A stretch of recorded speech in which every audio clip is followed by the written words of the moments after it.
मध्य प्रदेश में इन दिनों युवाओं को लेकर सियासत दिनों दिन तेज होती जा रही है। एक और BJP my youth my pride conclave 2026 के जरिए युवाओं को प्रदेश के विकास से जोड़ने का दावा कर रही है, तो वहीं दूसरी ओर कांग्रेस युवाओं के रोजगार और शिक्षा के मुद्दे पर सरकार को घेर रही है। इंदौर में आयोजित कॉन्क्लेव में मुख्यमंत्री डॉक्टर मोहन यादव ने युवाओं से संवाद करते हुए 2027 को युवा वर्ष बनाने का संकल्प दोहराया और कहा कि मध्य प्रदेश के विकास का रोड मैप युवाओं के विचारों से तैयार होगा। कॉन्क्लेव में शिक्षा, स्टार्टअप, कौशल विकास, कृषि, उद्योग, खेल और नवाचार जैसे विषयों पर युवाओं ने अपने सुझाव दिए। कार्यशालाओं में प्रदेश के विकास को लेकर संकल्प भी तैयार किए गए। इंदौर में my youth my pride conclave 2026 एक राज्य एक पीढ़ी एक संकल्प थीम पर आयोजन। प्रदेश भर से करीब 5000 युवाओं की भागीदारी। सीएम डॉक्टर मोहन यादव ने युवाओं से किया संवाद। 2027 को युवा वर्ष बनाने का ऐलान। युवाओं के सुझावों से बनेगा विकास का रोड मैप। इंदौर में मां अहिल्या की नगरी में my youth my pride conclave 2026 में युवाओं के साथ विकसित मध्य प्रदेश के निर्माण का संकल्प का एक बड़ा कार्यक्रम संपन्न हुआ। अगला 2027 हम युवा वर्ष मनाने जा रहे हैं। ऐसे में देश के अंदर सबसे युवा आबादी दुनिया की कहीं है तो भारत में है। हमारे राज्य में भी 2 करोड़ से ज्यादा युवा है। ऐसे में युवाओं को आने वाले समय में अपने प्रदेश की दशा क्या हो, उनकी सहभागिता क्या हो, उनका आइडिया क्या हो, शासन की सभी योजनाओं को पक्ष रखते हुए उसमें क्या सुधार किया जाना चाहिए, किस प्रकार से आगे बढ़ना चाहिए। इंदौर से इस बात की शुरुआत की जा रही है कि 2027 के युवा वर्ष में किस किस प्रकार से युवाओं के सहयोग और सहभाग की कल्पना करें, उनके आइडिया लें और उसी आधार पर पूरे प्रदेश में संवाद करते हुए 2027 का पूरा वर्ष युवाओं को समर्पित किया जाएगा। उधर कांग्रेस युवाओं को लेकर बीजेपी पर तीखा हमला बोल रही है। कांग्रेस का कहना है कि सरकार युवाओं को बड़े बड़े सपने दिखाने और नारे देने में व्यस्त है, जबकि प्रदेश का युवा रोजगार के लिए भटक रहा है। यदि सरकार वास्तव में युवाओं के विचारों से प्रदेश का भविष्य बनाना चाहती है, तो सबसे पहले रोजगार सृजित करे, शिक्षा की गुणवत्ता सुधारे और उद्योगों में निवेश बढ़ाए। कांग्रेस ने आरोप लगाया कि सरकार केवल घोषणाओं और वर्ष मनाने तक सीमित है, जबकि विकास के ठोस परिणाम जमीन पर दिखाई नहीं दे रहे। युवा मध्य प्रदेश के विचारों के लिए युवाओं को पहले रोजगार तो दो, उन्हें काम से तो लगाओ, तब तो विचार देंगे। इंजीनियरिंग कॉलेज बंद हो रहे हैं, यूनिवर्सिटीज में डिपार्टमेंट बंद हो रहे हैं और युवाओं के विचारों से प्रदेश बनेगा। ये जो है इस तरह के नारेबाजी केवल करने के और प्रदेश को गुमराह करने, भ्रम फैलाने के, ये काम बंद करना चाहिए और सार्थक विकास की बात करनी चाहिए। युवाओं के आधार पर अगर ये प्रदेश को चलाना है तो पहले उनके लिए रोजगारों का सृजन करिए। बहरहाल युवा एमपी की राजनीति का नया केंद्र बन चुके हैं। बीजेपी विकास और भागीदारी के जरिए युवाओं का भरोसा जीतने की कोशिश कर रही है, जबकि कांग्रेस रोजगार, शिक्षा और महंगाई के मुद्दों पर सरकार को कटघरे में खड़ा कर रही है। ऐसे में अब सबकी नजरें यूथ पर हैं, क्योंकि मध्य प्रदेश की सियासत में उनका फैसला ही आने वाले दिनों की राजनीति की दिशा तय कर सकता है। Bureau report IND 24।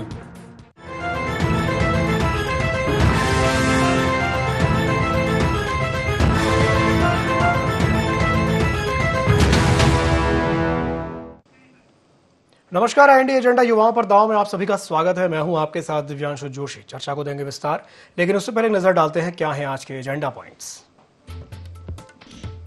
Indore youth conclave के क्या है मायने, क्या युवाओं के सुझावों से ही बनेगा विकास का रोड मैप,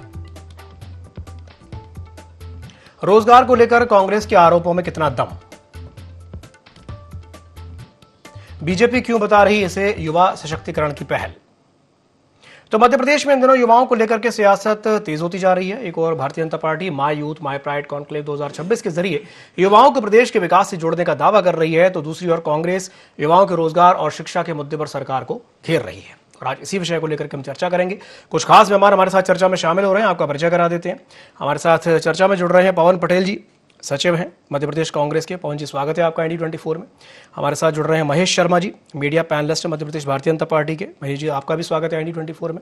और हमारे साथ जुड़ रहे हैं तेजेंद्र भार्गव जी, वरिष्ठ पत्रकार हैं। सर, आपका भी स्वागत है ID24 में। शुरुआत में चलिए तेजेंद्र जी आपसे ही कर लेता हूँ।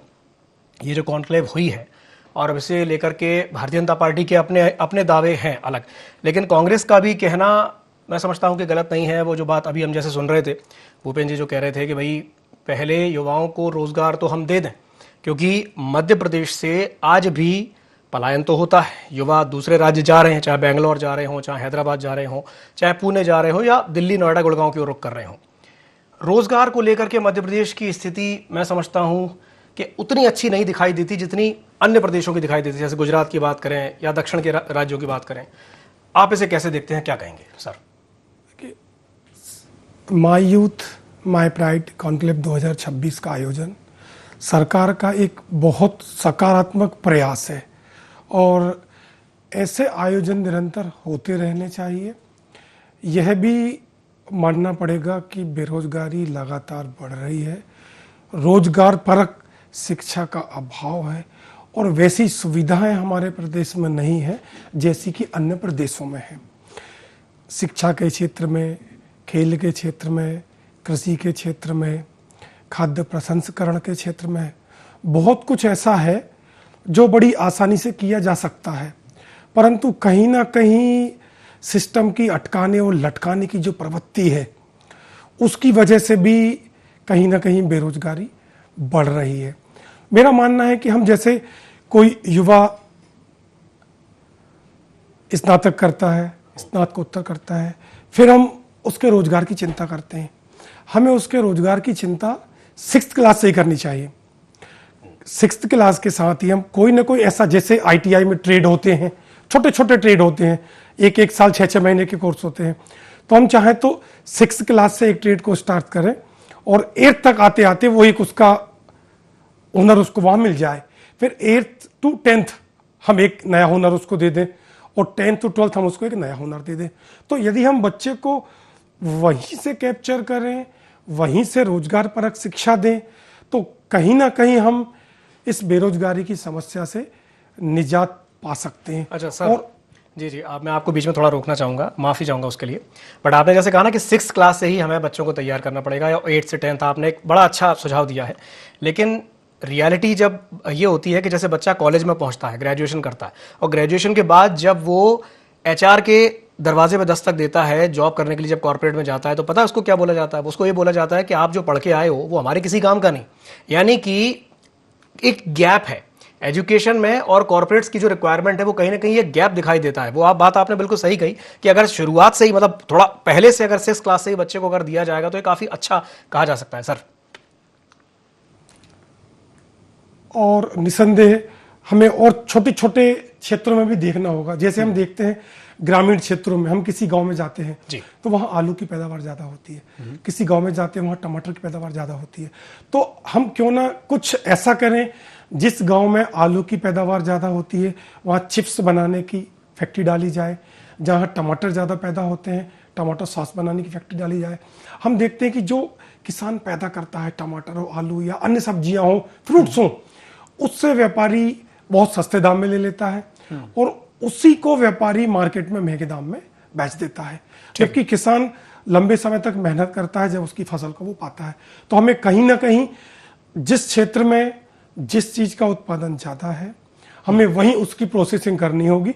और अकेले प्रोसेसिंग करने से, प्लांट बनाने से, फैक्ट्री डालने से काम नहीं चलेगा। सरकार को सप्लाई करने के लिए बाजार भी उपलब्ध कराना पड़ेगा, क्योंकि हम देखते हैं कई जगह ऐसी व्यवस्थाएं हैं, लेकिन चूंकि मार्केट उपलब्ध नहीं है तो वो छोटे छोटे फैक्ट्रियां हैं, स्टार्टअप्स हैं, वो दम तोड़ने लग जाते हैं। ठीक। चलिए महेश जी, कांग्रेस कह रही है कि भाई युवा वर्ष मनाने से ही काम नहीं चलेगा, थोड़ा सा जमीनी स्तर पर भी काम करना पड़ेगा युवाओं के लिए, क्या कहेंगे? निश्चित रूप से माई यूथ माई प्राइड इस कार्यक्रम का उद्देश्य यही है कि युवाओं की नीति युवाओं के द्वारा, युवा अपने सुझाव दें, युवा ही अपनी नीति किस प्रकार की होनी चाहिए उसकी दिशा तय करें। इसीलिए इस कार्यक्रम को आयोजित किया गया। इस कॉन्क्लेव में माननीय मुख्यमंत्री डॉक्टर मोहन यादव जी ने युवाओं से सीधा और संवाद किया और संवाद के माध्यम से जो विचार आएंगे उन्हें शासन की नीतियों में कहीं ना कहीं समायोजित किया जाएगा, ताकि वो शासन की नीतियां युवाओं के अनुरूप हों, युवाओं के रोजगार परक जो उनको शिक्षा मिलनी चाहिए, उनको दिशा मिलनी चाहिए, उसकी तरफ वो इंगित करती हों। और उसी लिए इस कार्यक्रम का कहीं ना कहीं आयोजन किया गया। डॉक्टर मोहन यादव जी ने वर्ष 2027 को युवा वर्ष घोषित करने की बात कही कि हम उसको युवा वर्ष के रूप में मनाएंगे। तो युवाओं को स्टार्टअप के माध्यम से अनेक एमएसएमई से जोड़ के और भी सारे सेक्टर्स, चाहे शिक्षा हो, खेल हो, जो जहाँ भी मतलब ऐसी नई संभावनाएं, नवाचार की संभावनाएं हैं, उन्हें करने की दिशा में इस कॉन्क्लेव की मुझे लगता है एक महत्वपूर्ण भूमिका साबित होगी। ठीक है। पवन जी, आपकी प्रतिक्रिया महेश जी की बात पर। देखिए, महेश जी की बात पे एक चीज तो क्लियर हो गया कि 2027 में युवा वर्ष मनाएंगे, मतलब अभी तक युवा का बर्बादी का दिवस था। ये सब लोगों ने, भारतीय जनता पार्टी का हर नेता ने एक्सेप्ट कर लिया कि 2026 में जिस तरह युवाओं के भविष्य के साथ, उनके सपनों के साथ, उनके माँ बाप के सपनों के साथ जिस तरह भारतीय जनता पार्टी ने खिलवाड़ किया, ये एक चीज तो तय होगी कि अभी तक युवा बर्बादी दिवस भारतीय जनता पार्टी के शासनकाल में मनाया जा रहा था। आप एक चीज देखिए, जो कार्यक्रम कर रहे हैं, ये कोई कार्यक्रम बड़ी सोची समझी रणनीति के तहत है। राहुल गांधी जी ने कोटा में युवाओं के साथ संवाद किया। उस कार्यक्रम की सफलता के बाद जो हमारा देशव्यापी छात्रों की गूंज जो कार्यक्रम चल रहा है, उससे भारतीय जनता पार्टी छटपटा गई है। जिस तरह पेपर लीक, बेरोजगारी के मुद्दे पर आम जनता, युवा जो भारतीय जनता पार्टी से त्रस्त हो चुकी है, जो कांग्रेस पार्टी का, राहुल गांधी जी का साथ दे रही है, जिस तरह रोज लोग फॉर्म भर रहे हैं, जिस तरह जगह जगह पे युवाओं के साथ संवाद किया जा रहा है, उससे भारतीय जनता पार्टी बुरी तरह से घबरा चुकी है। आप एक चीज सोचिए, 22 लाख छात्र जो परीक्षाओं की तैयारी करते हैं, लगभग 1,32 लाख करोड़ रुपए खर्चा करते हैं, जो भारत सरकार के लगभग शिक्षा बजट के बराबर होता है। कि भारतीय जनता पार्टी हमेशा इस तरह के इवेंट करने का प्रयास करती है कि आवाज युवाओं से पूछने की बात है। आपकी सरकार 2008 से आज तक युवाओं को नहीं पूछा। अगर पूछ लिया होता तो व्यापम जैसा महाघोटाला नहीं होता। अगर पूछ लिया होता तो पटवारी जैसा महाघोटाला नहीं होता। अगर पूछ लिया होता तो नर्सिंग जैसा घोटाला नहीं होता।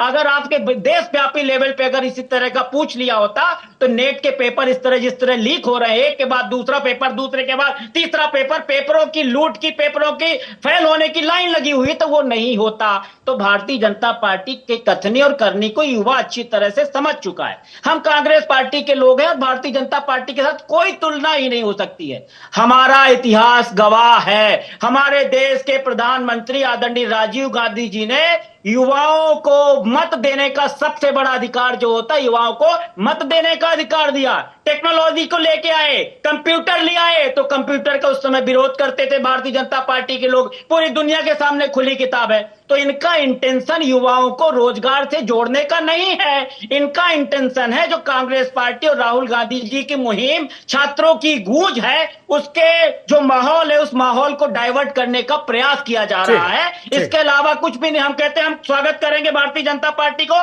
जय शाह को, जो टेक्नोलॉजी, जो सोच, जो फार्मूला दिया गया है कि जय शाह की कंपनी इतने कम समय में इतना ज्यादा प्रॉफिट करती है, वही टेक्नोलॉजी आप दे दीजिए, हम आपका स्वागत करेंगे। लेकिन वो टेक्नोलॉजी सिर्फ जय शाह जी के लिए है, बाकी युवाओं के लिए नहीं है। बाकी युवा बेरोजगारी के लिए धक्का खाता रहेगा। ये करेंगे और बोलेंगे जाके पकौड़े तलो, तो दोहरा मापदंड अब चलने वाला नहीं है। ये भारतीय जनता पार्टी की हताशा का कार्यक्रम है, जो छात्रों की गूंज के कारण भारतीय जनता पार्टी पचा नहीं पा रही। चलिए महेश जी, काउंटर कीजिए।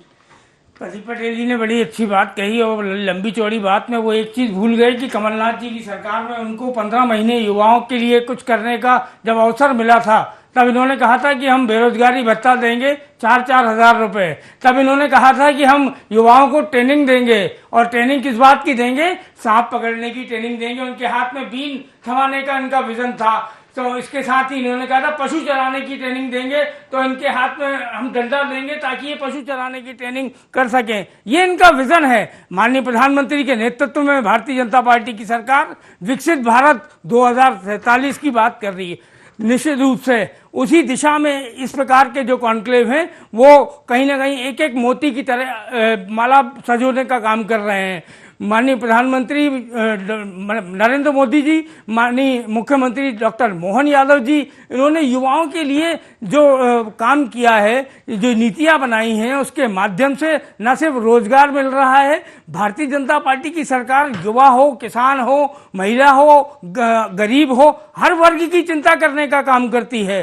कांग्रेस पार्टी दोहरे मापदंड अपनाने की बात करती है और कोरे आरोप लगाती है। राहुल गांधी की झूठ की फैक्ट्री से निकले हुए उनके नेता और प्रवक्ता कुछ भी कहें, निश्चित रूप से उसका प्रभाव जनता पे और युवा वर्ग पे पड़ने वाला नहीं है। युवा भलीभांति जानता है कि कौन उनके लिए काम कर रहा है, कौन स्टार्टअप्स ला रहा है, कौन कौशल विकास की बात कर रहा है, कौन स्किल डेवलपमेंट के माध्यम से युवाओं को रोजगार देने के काम कर रहा है।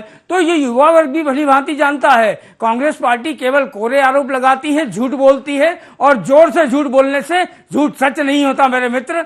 मुझे लगता है जनता भलीभांति हर चीज को देखती, परखती, समझती, उसके बाद निर्णय करती है। ठीक है, पवन जी कुछ कहना चाह रहे हैं क्या? जी पवन जी।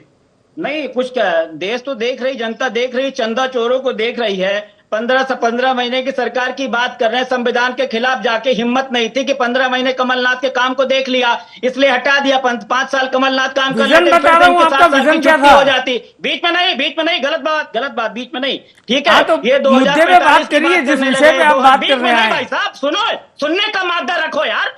2022 में किसानों की दुगनी करने का झूठ बोल चुके हैं, 2 करोड़ रोजगार देने का झूठ बोल चुके हैं। आज यहाँ डिबेट में बैठ के बड़ी बड़ी बात करते हैं। अरे पेपर लीक नहीं हुआ तुम्हारी सरकार में, व्यापम घोटाला नहीं हुआ तुम्हारी सरकार में। हम आंकड़ों की बात करते हैं तो कमलनाथ घोटालों का इतिहास रखने वाले इस प्रकार से ये चिल्लाहट बौखलाहट जनता देख रही है। 5 साल काम कर लेने देते ना, 5 साल काम कर लेने देते कमल सरकार को। कमलनाथ सरकार का बात करते तो आप ही अपनी तरफ 5 उंगलियां निकलती है कि झूठ बोल रहे। किस तरह 4 नाम बता दीजिए जिन लोगों को आपने बेरोजगारी भत्ता दिया हो। सुनने का मादा रखो।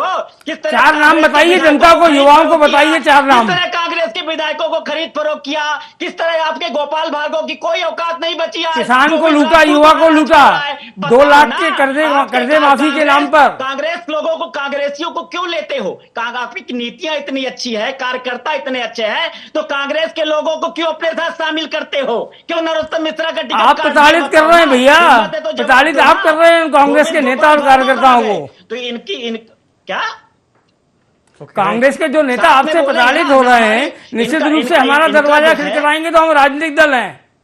चलिए विषय से थोड़ा सा भटक रहे हैं। वो जो गोपाल भार्गव कहाँ जाए दरवाजा खटखटाने? उनकी स्वामी भक्तता में क्या? ठीक है, वो विषय से थोड़ा सा भटक रहे हैं। पार्टी की आत्मशक्ति में क्या हुई है? दोहरा मापदंड जैसा वाला फार्मूला दे दो ना, चलिए ठीक है, फार्मूला दे दो, हम स्वागत करेंगे, अभी डिबेट पे स्वागत करेंगे। ठीक है, तेजन जी से एक टिप्पणी ले लेते हैं। ठीक है जी, तेजन जी कुछ कहना चाह रहे हैं शायद। जी तेजन जी। बोलती बंद हो गई। नहीं, तेजन जी कुछ कहना चाह रहे हैं। जी तेजन जी। हम देख रहे हैं जी कि सरकार भी युवाओं को रोजगार देने के लिए प्रयास कर रही है, और छोटे छोटे शहरों से भी कुछ सकारात्मक निकल के आ रहा है। हम देख रहे हैं प्राकृतिक खेती के लिए लोगों को आगे बढ़ाया जा रहा है, एजुकेशन के क्षेत्र में नवाचार हो रहे हैं, खेलों के क्षेत्र में प्रतिभाएं निरंतर निखर रही हैं, खाद्य प्रसंस्करण के क्षेत्र में लोग आगे निकल के जा रहे हैं। लेकिन कहीं ना कहीं एक कमी भी है। एक कमी यह है कि छोटे छोटे ग्रामीण क्षेत्रों के लोग रोजगार की तलाश में राजधानी आते हैं। हमारे प्रदेश के लोग रोजगार की तलाश में दूसरे प्रदेशों में जाते हैं, कहीं कहीं तो दूसरे देशों में भी जाते हैं। लेकिन हम दूसरे प्रदेश में हमारे प्रदेश के युवाओं की परफॉर्मेंस को देखें, दूसरे देश में हमारे प्रदेश के युवाओं की परफॉर्मेंस को देखें, तो वे कहीं बेहतर कर रहे हैं। यदि उनको प्रदेश में ही वैसा प्लेटफॉर्म मिल जाए तो निश्चित तौर पर उनकी प्रतिभा का भी सही मूल्यांकन होगा, साथ ही साथ वे अन्य लोगों को रोजगार भी उपलब्ध कराएंगे। इसके लिए कहीं ना कहीं हमें साधन उपलब्ध करानी होंगे, वैसी व्यवस्थाएं बनानी होंगी। बिल्कुल सही कहा आपने। और यहाँ पर एक सवाल ये भी उठता है, ये मेरा सवाल दोनों से है, पवन जी आपसे भी है और महेश जी आपसे भी है, कि एक युवा जो मध्य प्रदेश में ही पला बढ़ा पैदा हुआ और उसने पूरी पढ़ाई पूरी की, और यहीं से ग्रेजुएशन करने के बाद जब वो फॉर एग्जाम्पल गुड़गांव गया या बेंगलोर गया या दूसरे किसी अन्य राज्य गया नौकरी के लिए, जब वो वहाँ देखता है कि भाई वहाँ उस तरह की सुविधाएं हैं, वहां पर रोजगार है, वहां पर चीजें हैं, तो कहीं ना कहीं उसके मन में ये सवाल नहीं आता होगा कि भाई हमारे प्रदेश में ये चीज क्यों नहीं है, वो भी आजादी के इतने साल बाद, जबकि इतने लंबे समय तक मध्य प्रदेश में भारतीय जनता पार्टी की भी सरकार रही, उससे पहले कांग्रेस की सरकार थी। तो भाई ये सवाल तो कहीं ना कहीं मन में आता होगा ना कि भाई हमारे यहाँ ये चीजें क्यों नहीं है जो कि वहां है, कहाँ कमी रह गई। क्या कहेंगे महेश जी, पहले आपके पास आऊंगा। भारतीय जनता पार्टी उसी दिशा में काम कर रही है। चाहे अभी आप देखें, रिसेंटली 6 तारीख को माननीय मुख्यमंत्री जी ने कोलार में भूमि पूजन किया इंडस्ट्रियल पार्क का, तो वो उसी दिशा में हम शनै शनै आगे बढ़ रहे हैं। और जिस बीमारू राज्य को हमने बाहर निकाला है, उसको अब हम जो है विकास की नए पंख देने के काम के दिशा में आगे बढ़ रहे हैं। निश्चित रूप से चाहे निवेश की बात हो, उद्योग लगाने की बात हो, अलग अलग जिलों में अलग अलग स्थानों पर आईटी पार्क स्थापित करने की बात हो, मध्य प्रदेश की सरकार पूरी प्रतिबद्धता के साथ संकल्पबद्ध होकर काम कर रही है। निश्चित रूप से इसका आगामी दिनों में आपको मुझे लगता है असर और प्रभाव दिखाई देगा। भोपाल में जो बड़वई करके एक जगह है, वहां पर आईटी पार्क की बात चली थी, वो आईटी पार्क कितना सफल हो पाया है, कुछ कहेंगे उस पर महेश जी? नहीं, निश्चित रूप से मुझे लगता है कि हम जो व्यवस्थाएं स्थापित करते हैं उसमें कहीं अगर कोई प्रशासनिक दिक्कतें आती हैं तो उन कठिनाइयों को दूर करने के लिए भी सरकार प्रतिबद्ध होकर काम करती है। कहीं किसी प्रकार की कोई कठिनाई होती है तो निश्चित रूप से उसको दूर करने की दिशा में सरकार पूरे ठोस कदम उठाने के लिए प्रतिबद्ध होकर काम करती है। ठीक है, पवन जी।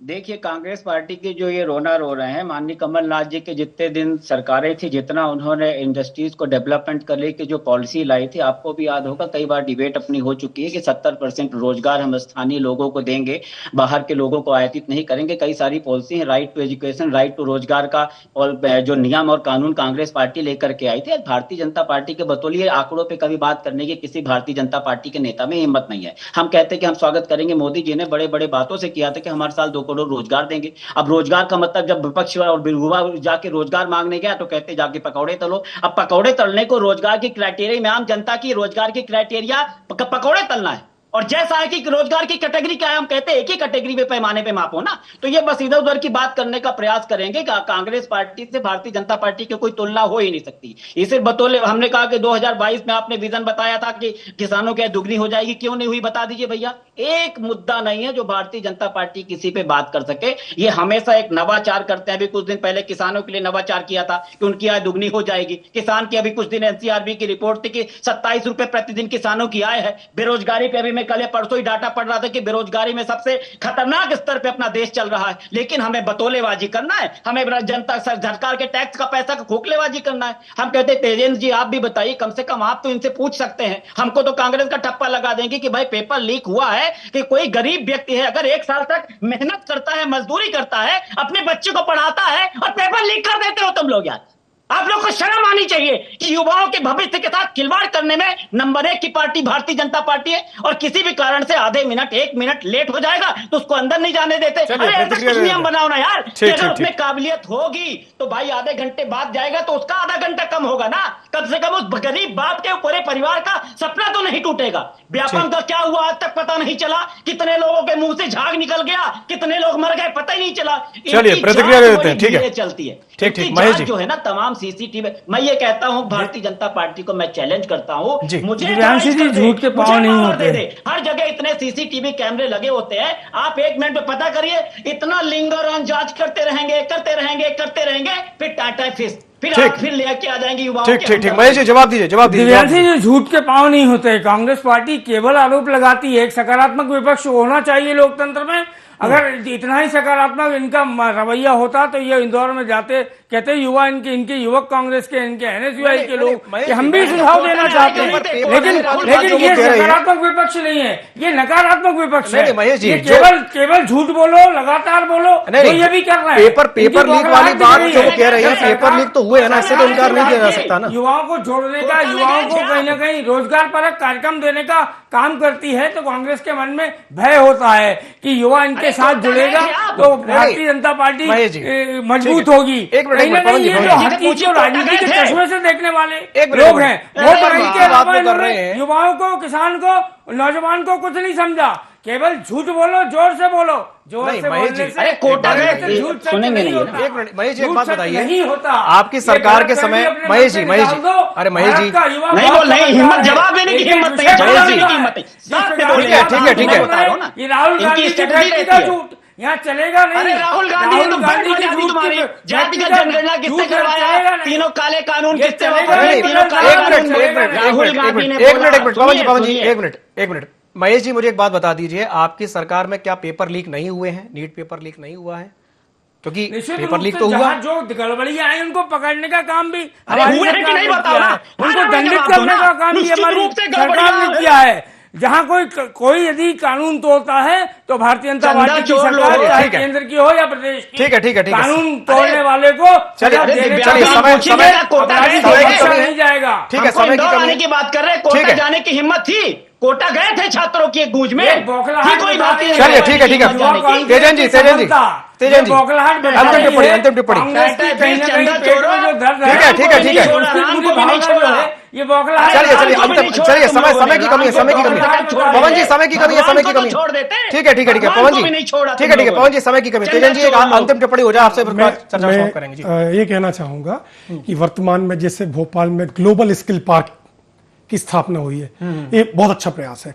और आईटीआई के क्षेत्र में ड्रोन टेक्नोलॉजी आई है, ये वास्तव में भारत का भविष्य है। तो इस क्षेत्र में भी युवाओं को कुछ अच्छा करने का अवसर मिलेगा। मैं साथ ही साथ एक चीज और कहना चाहूंगा, इग्नू ओपन यूनिवर्सिटी बहुत छोटे छोटे कोर्सेज चलाती है। कोई कोर्स 6 महीने का है, कोई 1 साल का है, कोई 1.5 साल का है, लेकिन वे सारे के सारे कोर्सेज रोजगार पर रखें। तो कहीं ना कहीं हमें युवाओं को एक मार्गदर्शन भी देना होगा, उन्हें आगे का रास्ता सुझाना होगा, ताकि वे उस रास्ते पर चलकर आसानी से अपने टारगेट को प्राप्त कर सकें और वे अपने लिए रोजगार सृजित कर सकें और अन्य युवाओं को भी रोजगार के अवसर प्रदान कर सके, नौकरी देने वाले बन सके बजाय नौकरी ढूंढने वाले के। बिल्कुल अच्छी बात कही आपने, बहुत अच्छी बात कही। चलिए, बहुत बहुत धन्यवाद आप तीनों मेहमानों का हमारे साथ जुड़ने के लिए और चर्चा में शामिल होने के लिए। तो बात सिर्फ इतनी सी है कि सरकार अपनी तरफ से प्रयास कर रही है और बहुत अच्छी बात है कि सरकार प्रयास कर रही है, सरकार प्रयास करे और युवाओं को भी अपनी तरफ से प्रयास करना चाहिए कि ज्यादा से ज्यादा अपने आप को काबिल बना सके, अपने आप को स्किल्ड बना सके। तभी ये जो बेरोजगारी नाम की जो समस्या है वो पूरी तरह से खत्म हो पाएगी देश से, नहीं तो ये आसानी से खत्म होने वाली समस्या है नहीं है। एजेंडा में फिलहाल के लिए इतना ही। खबरों का सिलसिला लगातार जारी है, आप बने रहिए ID24 के साथ। नमस्कार।